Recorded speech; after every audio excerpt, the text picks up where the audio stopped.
आज भगवत गीता के अध्याय 3 का 17वां श्लोक है। परंतु जो मनुष्य आत्मा में ही रमण करने वाला और आत्मा में ही तृप्त तथा आत्मा में ही संतुष्ट है, उसके लिए कोई कर्तव्य नहीं है। ये बहुत अच्छा लगता था गीता के बाद। ये बहुत बार बात चलती है कि ज्ञानी कुछ क्यों नहीं करता है। हम लोगों के यहाँ भी बहुत बोलते थे आप पूजा पाठ नहीं करते हैं, आपके यहाँ पूजा पाठ नहीं होती है कोई भी। अभी श्राद्ध आते हैं, आप लोग श्राद्ध नहीं करते हैं। आप लोग के यहाँ कुछ बोला नहीं जाता है, किया नहीं जाता है। ये सब आप ये कर्म क्यों नहीं करते हैं, ये क्यों नहीं करते हैं। पर यहाँ पे देखिए, तो कृष्ण बोल रहे हैं। किसके लिए बोल रहे हैं? वहां तो कंपैरिजन ये होता है कि वहां तो कर्तव्य करने के लिए अर्जुन को बोल रहे हैं। इससे पहले बोला है कर्तव्य करो, तुम्हारा कर्तव्य है युद्ध करो। पर बोला है किसके लिए? ज्ञानी के लिए। ज्ञानी जो है, क्या बोला, आत्मा में रमण करने वाला ज्ञानी वही है। ज्ञानी ये नहीं कि बहुत सारे वेद शास्त्र पढ़ लिए, हम पूरी विद्याओं को जानते हैं तो हम ज्ञानी हैं। संसार की बहुत सारी विद्याएं हैं, बहुत पारंगत लोग हैं, उसको उस रूप में नहीं बोलते। परंतु यहाँ पे बोल रहे हैं, परंतु जो मनुष्य है, आत्मा में रमण करने वाला। अब आत्मा में रमण करना क्या? वो सदैव हर समय अपने को क्या है, उस आत्मिक भाव में रखता है। इस तन के भाव से अलग है, जीव भाव से अपने को अलग करके देखता है। रमन करना ये कि हर समय आत्मा में ही रहता, आत्मिक भाव में रहना कि मैं वो आत्मिक स्वरूप हूं, मैं वो परमात्मिक स्वरूप। मैं ये जीव नहीं हूं, मैं स्वयं सो नहीं हूं। आप अपना नाम रीटा बीटा नाम मान बोलेंगे, इना मीना डीका नहीं करना है। पर क्या करना है? माँ बन गए, पति बन गए, पत्नी बन गए, सास बन गए, अच्छे बन गए, बुरे बन गए, कुछ भी। ये आप यदि इस स्थिति में हैं, कुछ और बने हुए हैं, ये सब किसके हैं? शरीर के। और शरीर के भाव में है तो सारे कर्तव्य हैं। जीव भाव में है, माँ का है तो करिए, पिता है तो कर्तव्य करिए, पति है तो करिए, पत्नी है तो करिए। किसके लिए कर्तव्य नहीं है? अगर वो क्षत्रिय था तो करना था, युद्ध करना है क्षत्रिय को। अब धीरे धीरे कृष्ण ऊंचाइयों की ओर लेके जा रहे हैं। जो इस तन के भाव से ऊपर उठ गया, उसके लिए कोई कर्तव्य, कोई यज्ञ, कोई भाव, कुछ आवश्यक नहीं रह जाता। ये आत्मावान के सारे लक्षण बता रहे हैं। आत्मावान के लिए है, पर आप अपने साथ लगाए, आत्मा में भी स्थिति नहीं है और हम कुछ करेंगे भी नहीं। वो काहिलियत वाली चीज नहीं है। प्रमादी नहीं बनना है कि हम तो नहीं कमाएंगे, हम तो आत्मा में है, जो खिलाए जो पहनाए। वो कर्म है आपके। ब्राह्मण है तो ब्राह्मण का करिए, क्षत्रिय है तो क्षत्रिय का करिए, शूद्र है तो शूद्र का करिए। वो समय बनाए गए थे। अब जो भी आपका कर्तव्य है इस समय, उस समय उसमें आपको करना है। पर आत्मावान के लिए, आत्मा में रमण करने वाला माने आत्मा में जो है, उसके लिए कोई कर्तव्य नहीं। उनके लिए खाली कर्तव्य क्या है कि वो स्वाभाविक रूप से हर समय ईश्वरीय चिंतन में रहते। मतलब ने कह गया ना, घड़ी के विष्णु राम को तो ब्रह्म हत्या मोह होए।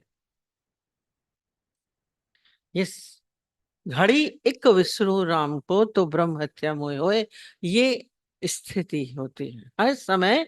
ईश्वरीय चिंतन है, आत्मा में रमण करने वाला माने क्या है? वो आत्मा में, आपके भीतर तो बहुत सारा चिंतन चलता है, बेटे का, पति का, दोस्त का, दुश्मन का, तेरे का, मेरे का। हलचल हलचल ही है। चिंतन, कहीं पे भी मन जाए उसको वापस किस में लाना है? भगवान ये बोल रहे हैं, आके जा रही हैं। फिर से हम ईश्वरीय चिंतन में आते हैं, आत्मा में रमण करना है। और ये कब कर सकेंगे? कह रहे नहीं हो रहा है, क्योंकि जो आत्मा में रमण कर रहा है उसकी किसी से भी कोई अपेक्षा नहीं रहती, कोई एक्सपेक्टेशन नहीं है। इसको ये करना चाहिए, इसको ये करना चाहिए, बेटे को ये करना चाहिए, बहू को ये करना चाहिए, पति को ये करना चाहिए, पत्नी को ये करना चाहिए, जेठ को ये करना चाहिए, पड़ोसी को ये करना चाहिए। किसी से कोई अपेक्षा नहीं। आप जिसके पास में रहते हैं उसके आपके साथ आपको अब क्या होने होती, उनसे एक्सपेक्टेशन शुरू हो जाती। ये क्यों नहीं कर रहा है, इसको ऐसा क्यों नहीं करना चाहिए? हरा सारा समय हम लोग का दिमाग उसी में चलता है। अपेक्षा फिर क्यों होती है? सब कनेक्टेड होता है। एक्सपेक्टेशन क्यों होती है दूसरे से? कहीं ना कहीं हमारी उसमें इच्छा निहित है, हमारे भीतर भीतर कोई ना कोई कामना है जो हमारे भीतर दूसरों से कुछ ना कुछ चाहती है। आत्मा में रमण करने वाला आत्मावान के भीतर कोई इच्छा नहीं। हमारे अंदर इच्छा है, आप खुद खोजेंगे। यदि आप पीड़ित हैं, आप दुखी हैं, हलचल में हैं, कोई ना कोई इच्छा है, कोई ना कोई एक्सपेक्टेशन है। आप सारा समय डामाडोल होते रहते हैं। सारे स्थितज्ञ के लक्षण सारे फिर से वो इसी में फिर से रिपीट कर रहे हैं। क्या होता है उसको? कोई हर्ष शोक नहीं होता, हर्ष शोक से रहित। हंसता नहीं है, होता नहीं है, आएगा नहीं, ऐसा नहीं है। ऐसा नहीं कि ज्ञानी के जीवन में कोई दुखी नहीं आएगा या ज्ञानी के जीवन में कोई सुखी नहीं है। सब होंगे, ऐसा नहीं है। दुख भी आएंगे, सुख भी आते हैं, सब आते हैं ज्ञानी के जीवन में।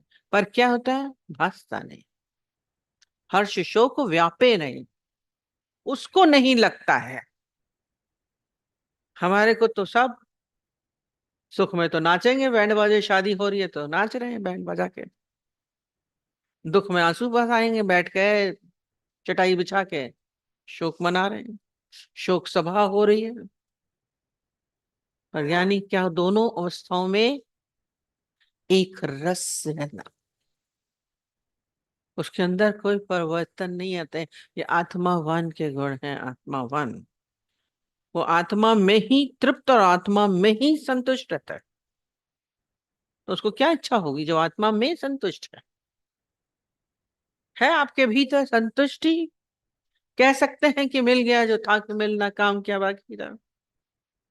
ये भाव आता है आपके भीतर, स्वयं में तुष्ट। और वो जो भी कार्य करता है वो कैसा होता है? यज्ञ के तरह। उसमें क्या करता है? सब आहुति डालता है अपने कर्म। और जो भी कर रहा होता है, आप तो छोटा सा काम करेंगे तो उसमें अहंकार होता है, मैं कर रहा हूं, मैंने कितना अच्छा किया, मैंने कितनी अच्छी सेवा करी।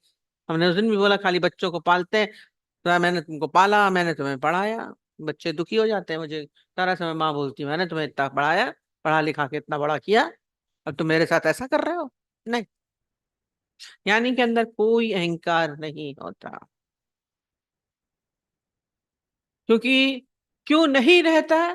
क्योंकि वो बोलता ही नहीं मैंने किया, ये अकर्ता भाव। सब हो रहा है, आप आपके द्वारा हो रहा है। हम कहते हैं शक्ति किसकी है? आपके अंदर सामर्थ्य किसकी है? आज आप बीमार होइए, करिए, आप पानी का ग्लास नहीं उठा सकते। हम अक्सर ही बताते हैं पैरालिसिस हो गया, बेचारा अपना हाथ नहीं उठा पा रहा है। तकलीफ होती है देख के। आज आपके भीतर सामर्थ्य है, आपके भीतर शक्ति है कुछ करने की, वो किसकी है?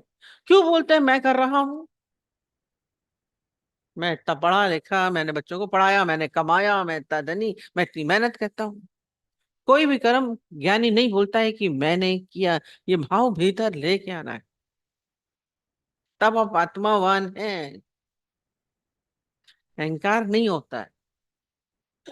और जब मेरा तन ही नहीं तो फिर मेरा भी नहीं होता है। मैं के साथ मेरा जुड़ता है, मेरा पति, मेरा पत्नी, मेरे बच्चे, मेरा घर, मेरे संबंध जितने, फिर मेरा धन, मेरी गाड़ी, मेरा बंगला, सब शुरू। अब वो जहां मेरा आया, फिर वहां मोह शुरू हो जाता है।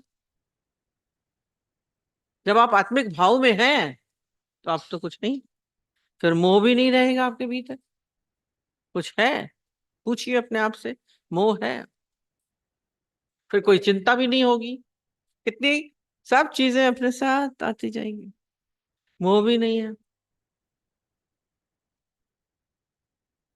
कार्य हो रहा है, ज्ञानी से भी सब कार्य होता है, पर क्या होता है, वो यज्ञ हुआ, वो बंधा हुआ नहीं है, कर्तव्य नहीं बोला ना। आप अपने कर्तव्यों से बंधे हैं जब ये जीव भाव में हैं। ज्ञानी किसी से बंधा नहीं है। मम्मी जो बोलती थी बंधेला नहीं, बंधेले तब होंगे, एक छुट्टा बोल देगा हम तो बड़े, हमें कोई मानते ना बंधे हैं, वो वाली चीज नहीं है। ज्ञान की स्थिति में जब आए, जब आत्मा में रमण कर रहे हैं, तो फिर कोई कर्तव्य नहीं। नहीं तो कर्तव्य करा रहे हैं कृष्ण उनसे, आत्मावान के लक्षण बता रहे हैं, तुम करो सब, मर्यादा भी करो, माँ बाप की मर्यादा करो, घर में मर्यादा करो। शुरू में तो पूरा मर्यादित जीवन सिखाते हैं, पहले राम बनिए फिर कृष्ण बनेंगे। पहले राम है फिर कृष्ण आए। कल कृष्ण जन्माष्टमी है, पर इसीलिए पहले मर्यादा सिखाई, जो काम है आप करिए, उससे भागना नहीं है। उसका जो भी वो कर्म करता है, क्या करता है, वो दूसरों के हित में कर्म होता है। जो भी अज्ञानी करेगा, जो अपने तन के भाव में होता है, अपने स्वार्थ के लिए करता है, अपने सुख के लिए करता है। पर ज्ञानी जो होता है, वो दूसरे उसे सुख को, हमें हक मिले ना मिले, दूसरे को मिल जाए। आप तो लड़ेंगे, मेरा हक है, मेरा भाई मुझे दे नहीं रहा है, मेरे परिवार मुझे मेरा हक नहीं देते हैं, रोते हैं। आपको दिला देगा, नहीं छोड़ेगा, दिमाग खराब नहीं करेगा उसमें दूसरों को, क्योंकि उसको कुछ चाहिए ही नहीं, दूसरों के कल्याण के लिए जीता है।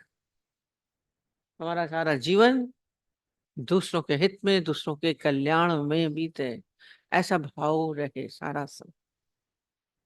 ये खाली जो आत्मावान है, आत्मा में रमण कर रहा है, उसी के अंदर ये सारे गुण आएंगे, नहीं तो इसके विपरीत चलते,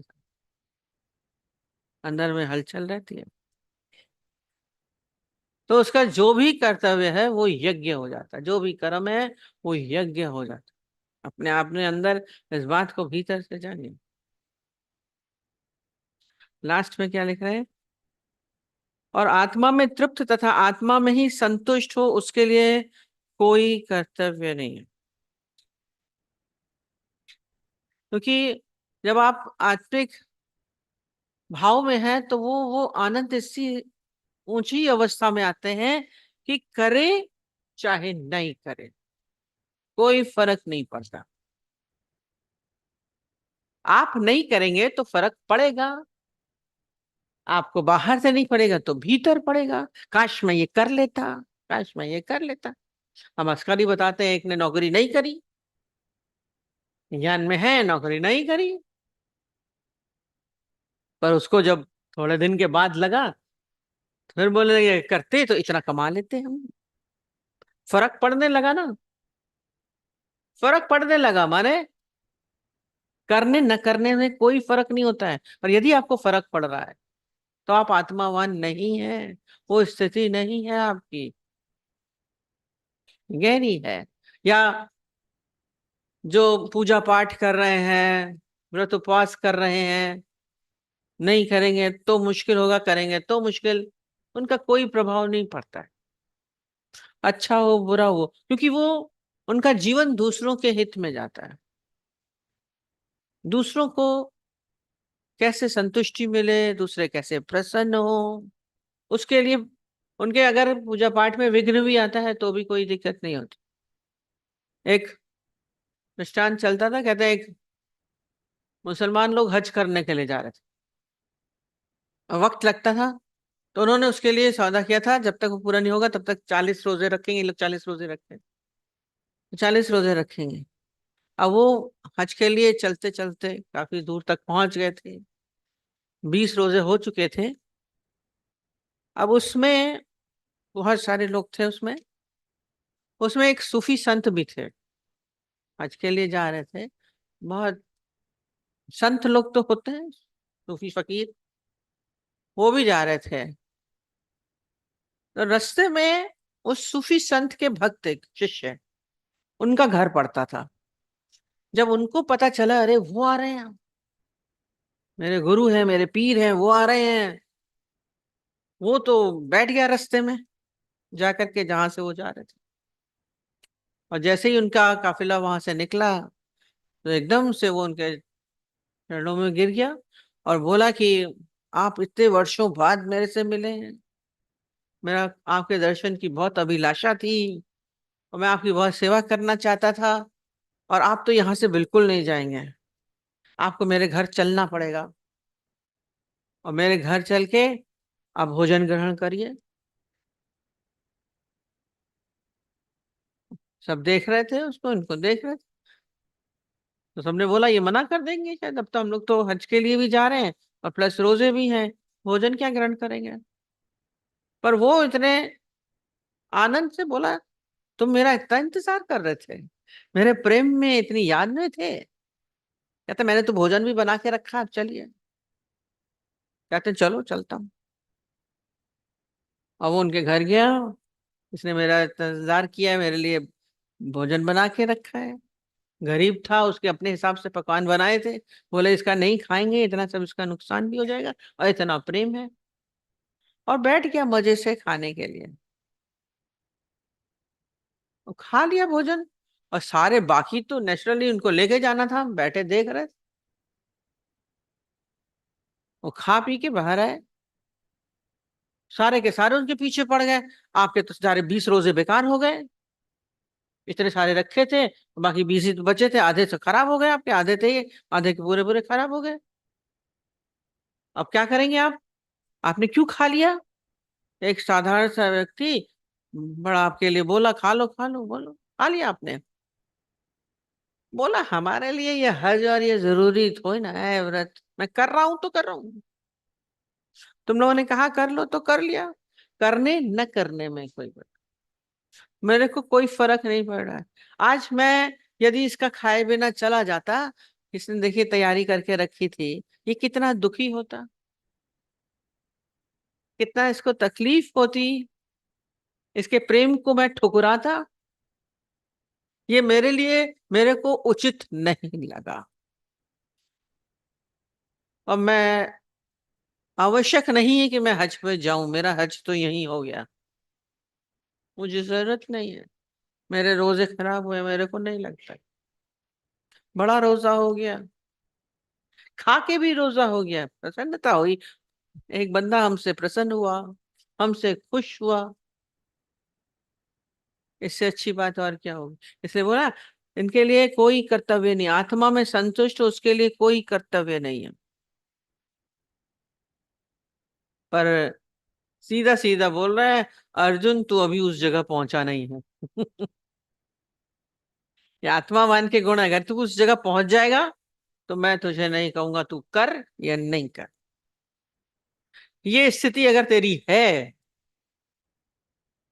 तो भले युद्ध नहीं कर, पर यदि ये स्थिति अभी तुम्हारी नहीं बनी है तो तुम्हारे लिए युद्ध उचित है। ऐसे वही बोले ना, अपने उससे भागिए नहीं, पलायनवाद नहीं सिखाता, गीता आपको पलायनवाद नहीं सिखाती है। उससे कर्म छूट जाते हैं, कब छूट, अंदर में आपकी इच्छाएं पड़ी हैं, कामनाएं पड़ी हैं, सबसे साथ आपकी एक्सपेक्टेशंस हैं, और हम बैठे हैं खाली देखें। हम नहीं करेंगे, देखो वो खिलाता है कि नहीं खिलाता, एक ने बोल दिया कि हम नौकरी छोड़े, पर मेरे को तो लोग खिला ही नहीं रहे, मेरे भाई लोग मुझे पूछ ही नहीं रहे।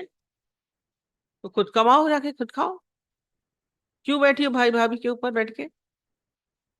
ये भीतर से आपके अंदर में एक्सपेक्टेशंस हैं तो फिर पीड़ा है, उस समय आपको करना है। ये जब वो स्थिति, ये ऊंची अवस्था है, उसमें हैंड्सअप हो जाता है, कुछ करे चाहे नहीं, कुछ हो चाहे नहीं हो, मिले नहीं मिले, उसका जीवन यज्ञ हो गया, वो कर्ता भाव में आ गया। है ऐसा कर्ता भाव, मैं के भाव से ऊपर उठ जाना। आपका तो हर कर्म में मैं आ जाती है। आप दुखी हो रहे हैं, सुखी हो रहे हैं, ये बोला हर शोक व्यापे नहीं, आत्मावान नहीं है। ये सारे गुण बताए हैं उसने। मैंने बोला स्थित प्रज्ञ के लक्षण लिख के फिर अपना उसके साथ मिलाइए, कौन कौन से हमारे अंदर गुण नहीं आए हैं स्थित प्रज्ञ के। खाली लिख लिया, कॉपी में हमको दिखा भी दिया, ठीक है, पर डेली आपको क्या करना है उसको देखना है। ये स्थिति हमारी बननी चाहिए। वो पहला दूसरे अध्याय में सब बता दिया कि आखिर आत्मावान को, ज्ञानी को क्या होना चाहिए। पूरा आगे बताते जाएंगे। कर्तव्य भी कराते हुए, कर्तव्य कराते कराते उससे उपराम होने की भी स्थिति है। इसीलिए गीता को सबसे श्रेष्ठ बोला गया शास्त्र है। बहुत गहराई है। बोला उधर तो बोला काम छोड़ दो, संन्यास्त है वो। जहां बैठा है वो वहीं संन्यास्त है। शब्द बड़े अच्छे चुन के बोलते हैं। ये नहीं कि आप गेरुआ वस्त्र पहन के छोड़ के चले गए तो आप संन्यास्त हैं। इसलिए दादाजी ने कुछ छुड़ाया नहीं कि गेरुए वस्त्र पहन के बैठ जाओ। हम मोह माया में बैठे हैं तो हम संसारिक हैं। यदि हम जंगल में भी हैं, यदि हमारे अंदर इच्छाएं हैं, कामनाएं हैं, तो हम संन्यास्त नहीं हैं। और ज्ञानी यहाँ बैठा है, किसी से भी उसका कोई संबंध नहीं है, दुख सुख से परे है, कर्ता भाव में है, हर काम दूसरों के हित में जा रहा है, वो संन्यास्त है। आपका जीवन सुबह से लेकर शाम तक कैसा है, अपने जीवन पे देखिए। दूसरे को क्यों दे नजर, दूसरे पे जाने की समय ही नहीं रहेगा यदि आप अपने ऊपर ध्यान देंगे तो। कैसे समय मिल जाता, वो ये कर रहा है, ये कर रहा है, सारा समय तेरा की निंदा में पड़े हैं। अपने आप आत्म सुधार के लिए अपना जीवन बनाइए। आ- हम आत्मिक स्थिति में अपने को लाने का प्रयत्न करें। न जाने कब जीवन की शाम हो, मुक्त होके जिए। यानी जीवन मुक्त है। मरने के बाद की मुक्ति हम नहीं जानते। जब ये सारे लक्षण आपके भीतर आते हैं तो आप जीते जी मुक्त हैं। कहीं मन की दौड़ रहती नहीं है। विषय आपको कहाँ लपेटेंगे। ये शब्द स्पर्श रूप रस आपको पकड़ नहीं सकते। आंखें क्या देखेंगी, कान क्या सुनेंगे, क्या जिह्वा बोलेगी। आप हर चीज से उपराम अवस्था। आज से मक्के के दाने बनना बंद कर दीजिए, उछलना।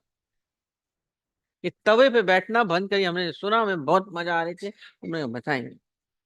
हाँ, यदि आपके अंदर कुछ हलचल है तो आप मतलब खुद तवे पे बैठ गए हैं। कोई बिठाता नहीं, आप खुद बैठते हैं।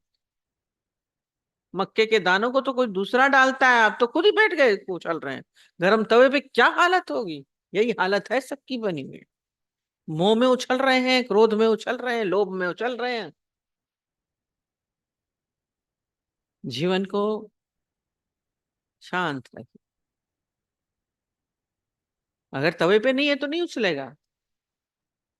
तो हर व्यक्ति क्या है, शांत स्वरूप है। भगवान ने अशांत नहीं बनाया, प्रकृति ने आपको शांत नहीं बनाया। ये बोले प्रकृति अशांत है, प्रकृति तो शांत है। हम उसके साथ जुड़ गए तो पीड़ा है। हम बोलते हैं बाहर आंधी होती है, आप अंदर आ जाते हैं।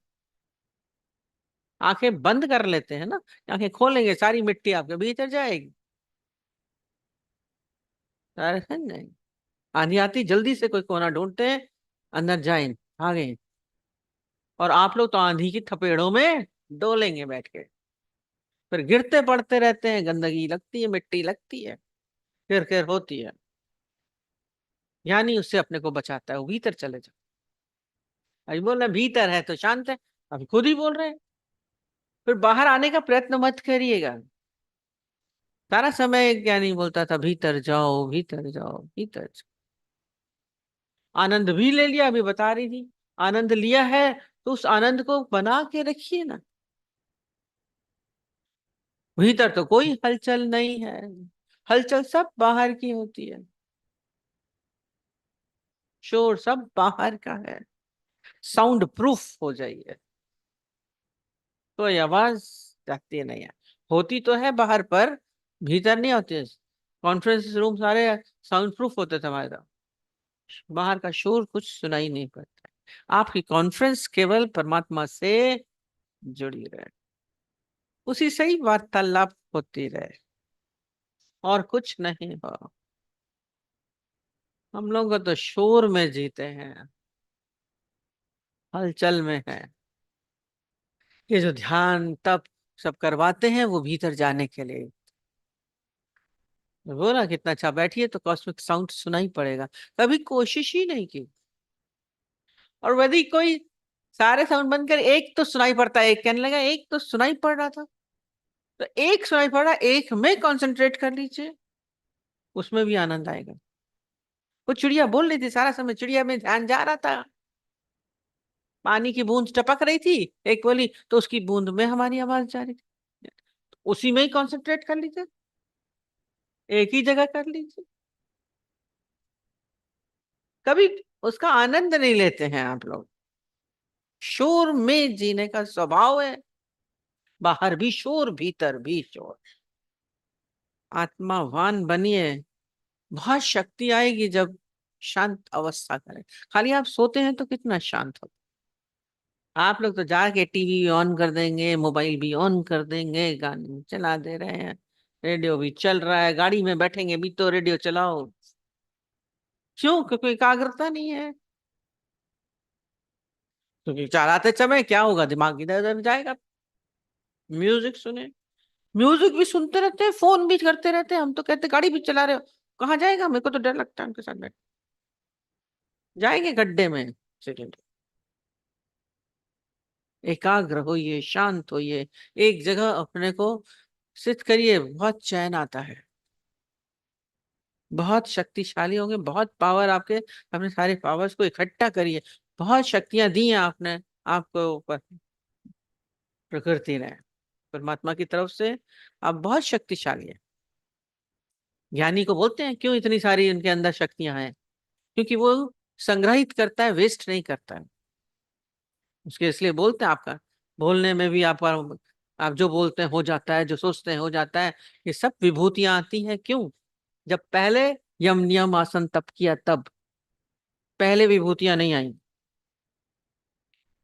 शुरू जुट जाइए, अपने को व्यर्थ मत करिए, अपनी सारी शक्तियों को कोशिश करके संग्रहित करके उजागर करिए। अपने आप उजागर होंगे, करने की भी जरूरत नहीं पड़ेगी। आत्मावान, ये बहुत गीता भगवान ये वाला लाइन बहुत पढ़ते हैं, आत्मा में रमण करना, उसके लिए कोई भी कर्तव्य आवश्यक नहीं है, क्योंकि वो आत्मा में ही संतुष्ट है आप आत्मा में संतुष्ट है, अपनी आत्मा में आप तृप्त, स्वयं में मैं तृप्त बैठा हूं। आप तो खाली आत्मा बैठिए तो अकेले हो रहे हैं, घुटन हो रही है, कोई है नहीं, वही बोला, शोर इकट्ठा कर लेंगे, दोस्तों को बुला लेंगे, माँ बाप को बुला लेंगे, सहेलियों को बुला लेंगे, बेटों को बुला लो, अकेले एकांत का तो मजा नहीं। संतुष्ट क्योंकि स्वयं में नहीं है, तब दूसरों की आवश्यकता पड़ती है, तब मोबाइल की जरूरत। कहती मोबाइल छोड़े बिना नहीं होता, क्वेश्चन पूछ रही थी कहानी। क्योंकि आप अपने में संतुष्ट नहीं है, बाहर वस्तुओं से, एक साधारण मोबाइल की जरूरत पड़ रही है आपको, आप उसके गुलाम हो रहे हैं। जिसकी आपको आवश्यकता पड़े आप उसके गुलाम हैं। जिस व्यक्ति की जरूरत आप उसके गुलाम हो गए, पति की जरूरत आप उसके गुलाम, बेटे की जरूरत बेटे के गुलाम। और गुलामी पसंद आती है आपको, बहुत अच्छा लगता है, बहुत मजा आता है। कभी इस गुलामी की जंजीर से हटे या अपने को। 15 अगस्त हुआ था, मोबाइल छूटेगा। आनंद, संतुष्ट होइए अपने आप, स्वयं में तृप्त, पूर्णता का अनुभव। ठीक।